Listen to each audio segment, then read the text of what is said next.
Hey there, cats and kitties. I am the Blues Man, Johnny Blues, and with this video, I'm discussing my thoughts on Season 2, Episode 4 of Star Trek Discovery, entitled An Obol for Charon. And this was just a spectacular episode from beginning to end. I did have one minor qualm about the episode, but other than that, it wasn't anything like all the problems I had with the previous episode of the season, episode 3.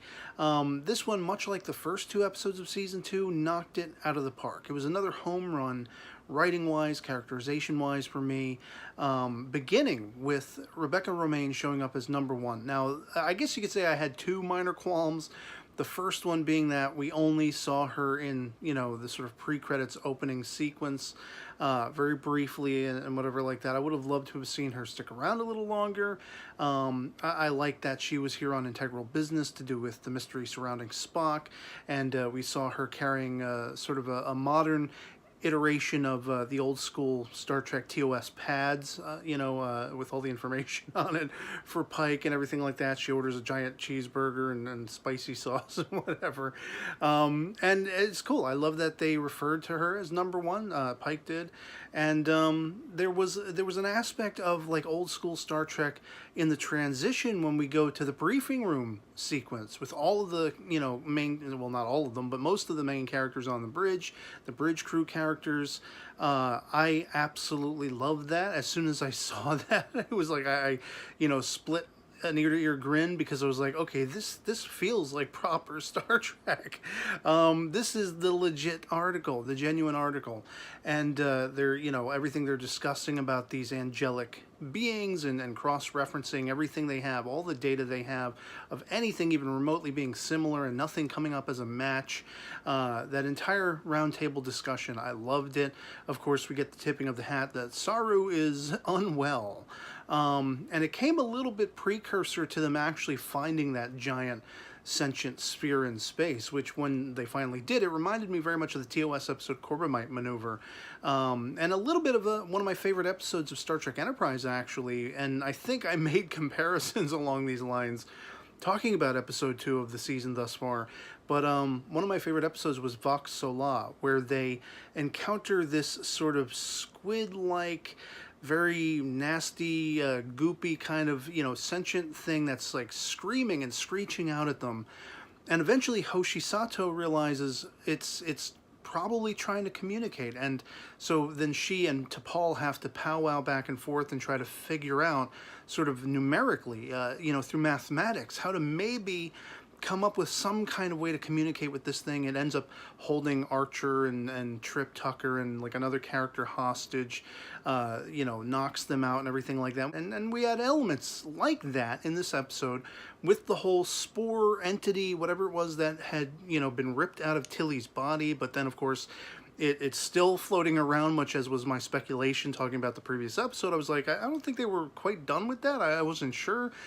Sure enough, it's still around, this May entity, whatever it is, and we find out this is sort of laying the groundwork for why the spore drive doesn't exist beyond this era. We get a whole info dump about this thing, how basically the spore jumping is depleting its ecosystem where it originates, where it hails back to, and the idea of that being a genocide on this species.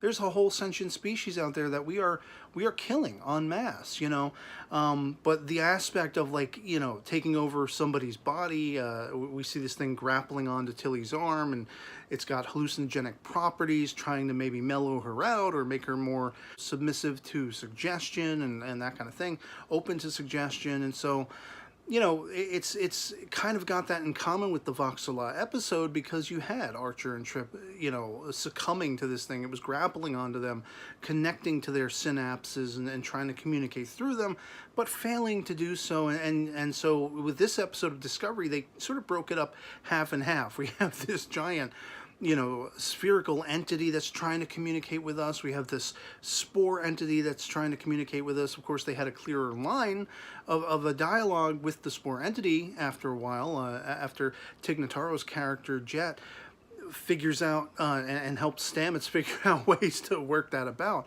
And I love her character. She's so irascible, and she reminds me so much of Dr. McCoy from TOS, you know, although with maybe even a little more attitude than he had, and having she and Stamets bounding back and forth verbally, and then asking Tilly for gum. You got gum? Yeah, I got grape. You know, the characterization, the humor in that was very much more Star Trek proper in feel, in the vibe, and it just made me enjoy it that much more. Now, I did say there was one sort of overarching, if I had to have a gripe, you know, minor, I'd say it was relatively minor because there was a bittersweetness to it. It was the playing up of Saru's potential dying. They really, you know, put us through the ringer. I mean, I was actually beginning to sob. I was getting thoroughly misty-eyed, especially during the exchange after everything was said and done, and you know, Michael and Saru had effectively figured out a way to save everyone on board the ship, and everyone's, you know, coming to their feet, standing in homage and respect for Saru when she leads him off the bridge, effectively going to his demise. You know, that whole exchange between them, very much akin to in Star Trek II, The Wrath of Khan, with Kirk and Spock, when Spock has sacrificed himself to save the Enterprise, get it out of there in the nick of time, and that whole exchange between them with that glass partition, you know, I have been and shall always be your friend. I mean, it always rocks me on a very emotional level, especially after Spock has died and we see Kirk, you know, delivering his eulogy and actually choking up. It always, always, always gets me. And this whole segment, you know, once Burnham has brought Saru back to his quarters, and the quarters were just spectacular looking with all the foliage and everything that was growing internally there that he needed, you know, I guess for comfort's sake, for survival's sake, all these kinds of things. I mean, the insights, there were so many insights in this episode. Character insights, whether it was that briefing room segment at the beginning, whether it was the emoting we saw coming out of Burnham. I mean, this was the most grounded and human and lost and pleading like a little girl Burnham has ever been. This is the most vulnerable she's ever been, because she's now, you know, having to contend with losing someone she actually feels is her family, she actually loves. And I think she realized that, you know, precursor to this, but it really came to the fore, having to confront a dying Saru, and he believed he was dying. She believed he was dying. For all intents and purposes, I believed he was dying. So that when he doesn't die, I was almost a little disappointed. I gotta be honest. I almost wish, as much as I didn't want Saru to die, I don't want Saru to die. I didn't want to lose this character. Doug Jones is phenomenal as this character. I love his character. I love him as much as Burnham professes her love for him as family. I'm like, no, we can't lose Saru. You know, they got that other alien dude on the bridge. He's in the briefing room as well. He's, you know, commenting on whatever's going on. You know, extrapolating data and giving his 2 cents about it, whatever like that. I'm like, is he going to become Saru Mark II? You know, is he like the surrogate, the fill-in when we lose Saru? Because I'm like, they're playing it up so genuinely. I'm really fearful that Saru is going to die. And it got to the point where they laid into it so hardcore that I believed it was going to happen. I was like, oh my God. What am I gonna say when I get on and I turn on the camera and I want to discuss this particular episode? I'm like, I'm gonna be at a loss for words if this actually comes to fruition. And I kind of feel like if they had just dialed it back a beat, just one beat, rather than having it go for as long as it did, to the point where his ganglia shrivels up and falls out on its own, like if they had just done that a couple seconds earlier, maybe I wouldn't have had that sudden impact of a minor level of disappointment. Because I thought, no, there's no way they're going to kill him, right? They're not going to kill him. Oh, come on, he's going to survive. But like I said, they kept going. They kept going and kept going. And at some point I was like, this is really happening, isn't it? It's really going to happen. We're really going to lose Doug Jones. We're really going to lose Saru. And so, rather than the pang of relief I probably should have felt when he survives, and what's more is because he's lost the fear ganglia and everything like that, he has a sense of, as he says, power and strength and confidence now. I think it's going to be an interesting character turn to see how now Saru behaves in his pseudo-survival, being somewhat different, carrying himself somewhat different and things like that. Maybe this is the Saru we've needed all along to potentially take over the captaincy of Discovery once this mission is complete and Pike can go back to the Enterprise. Maybe we need, a Saru with fortitude rather than always being sort of guided or even sort of, mentally lambasted by his own fear ganglia, his fear sensations. But it's like I say, rather than relief, I was kind of like, my breath caught in my throat, and I was like, it's going to happen, it's going to happen, it's going to happen. And it didn't happen. I'm like, huh? Wait a minute, what? You were dogging me, you mother truckers. Well, I fell for that hook, line, and sinker. And so that's kind of, maybe I'm just disappointed with myself that they were, hammering that home so hardcore. And even though my instinct was telling me they're not going to kill off one of their best characters, right? Doug Jones isn't going to leave the show, right? I fell for it, hook, line, and sinker. That's probably what my real disappointment is. Let's face it. That they got me. They got me with that. So I was pleasantly surprised that, no, he survived. I was happy that he survived. But after suckering me in so much, it was just kind of like, well, damn. I almost wish they had the balls and killed him off. Or maybe even orchestrated his survival in a different way. Like maybe he died and they were going to be in mourning for like a short period, and then like so many different insect species on our own world. Maybe it was a transitioning period, a la a caterpillar becoming a butterfly kind of thing. Saru rises from the phoenix flames. I don't know if that would have been too cliche rather than the way it transpired, but what can you say? I'm happy he's still in the show. I'm happy he didn't actually die. But again, I think probably my disappointment was just in my own being suckered in and believing for a short amount of time as it was that, oh, wow, this is really something that just happened. And it's going to irrevocably change, the dynamic of the whole show if we lose Duck Jones, if we lose Saru. But I think, as I say, in the holdover of his survival, he's going to be somewhat of a different character, maybe. I think there will probably be the more likable traits as we know, as we recognize him. But I think that fortitude is going to come to the fore, and we're going to see a more commanding, maybe dominating presence that we haven't seen before. And maybe this is, as I say, something we need. He will take over command of Discovery once this mission is complete. Hopefully, I mean, that is the hope. And everything else about this episode, it felt proper Star Trek. And I know that's something you're hearing a lot in describing Season 2 of Star Trek Discovery, because, I mean, the bang on and on thing going back to Season 1 was, this is not Star Trek. A lot of people still say it's not Star Trek. They call it an abomination and all these kinds of, derogatory things. The majority of these people haven't even watched it, or maybe they've seen a little of it. They haven't actually looked at the entire picture.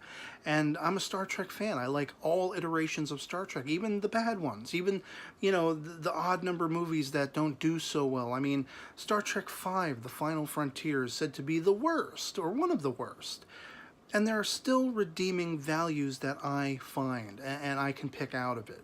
So even if you say Star Trek Discovery is the worst thing ever, it's the most unlike Star Trek thing you've ever seen in your life, I gotta call you on it for Season 2 that no, it's becoming very Star Trek-like. Now, I know that behind the scenes there's been a changing of the guards myriad times, and I don't know whether or not we've seen that transitional element in Season 2 thus far. I don't know if the tone is going to shift and change as we go on, or if this is the new status quo that's very Star Trek-like, that hails back to like TOS and those kinds of things. I mean, there was a whole line of dialogue between Number One and Pike in the early portion of the episode. They talked about sort of trying to explain away what happened to the Enterprise. And here we thought it was going to be the Red Angels or radiation from them, like a pulse or a beacon or something that dead-legged the Enterprise. But no, I guess, kind of, sort of, hunka, it's the holographic communications array.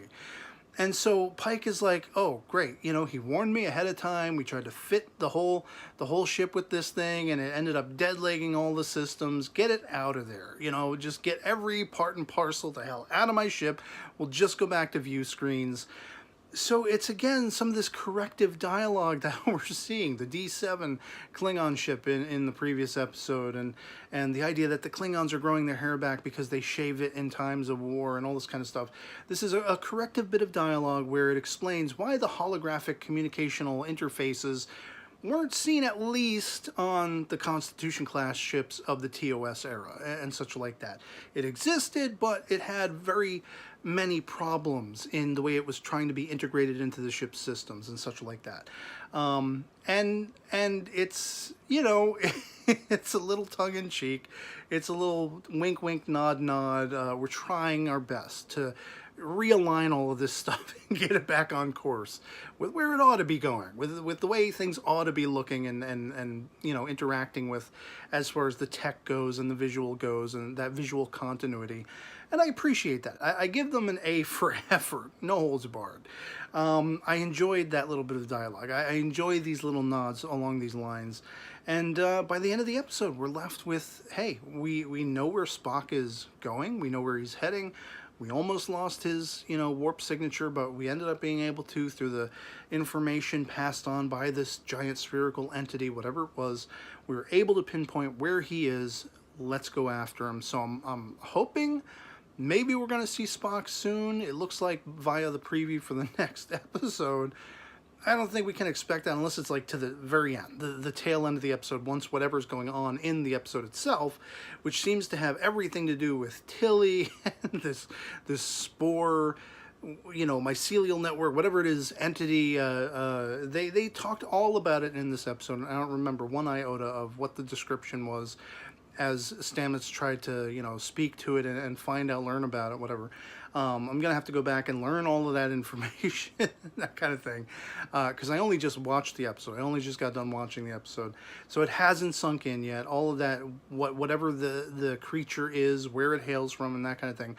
The thing to take away from it on first viewing is this spore jumping thing is destroying its home, where it lives, where it survives. And this is something that can't happen anymore. Now, we do see what seems to be a pseudo jump in the next episode via the preview for it. And it looks like something happens to stop that. It almost looks like a Stargate-esque thing where the Discovery is like half in and half out of this watery substance or something like that, which I'm sure is just something visual. I don't know how it will be described or whatever like that. The technobabble to describe what exactly is happening, transitioning between two dimensions or planes of existence, I don't know.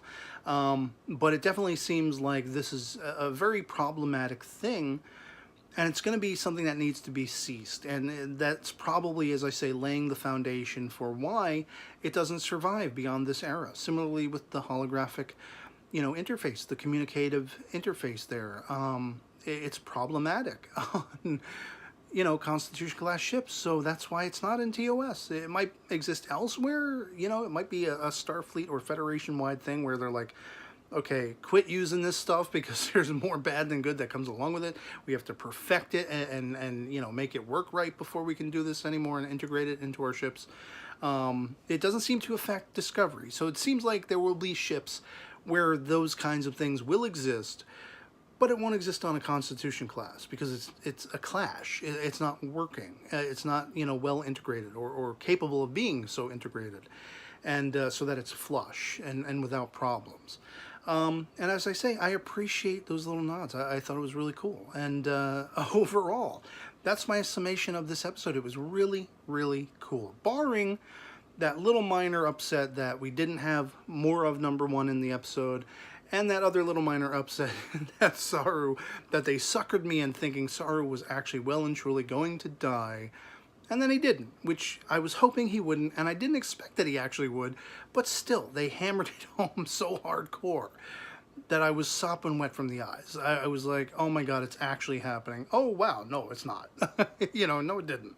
So I'd love to hear from you guys in the comments below what you thought of episode 4 of season 2 of Star Trek Discovery. Love it or hate it, anything goes in the comments below. I just ask that you be respectful of other people's opinions, people who may love it like I do.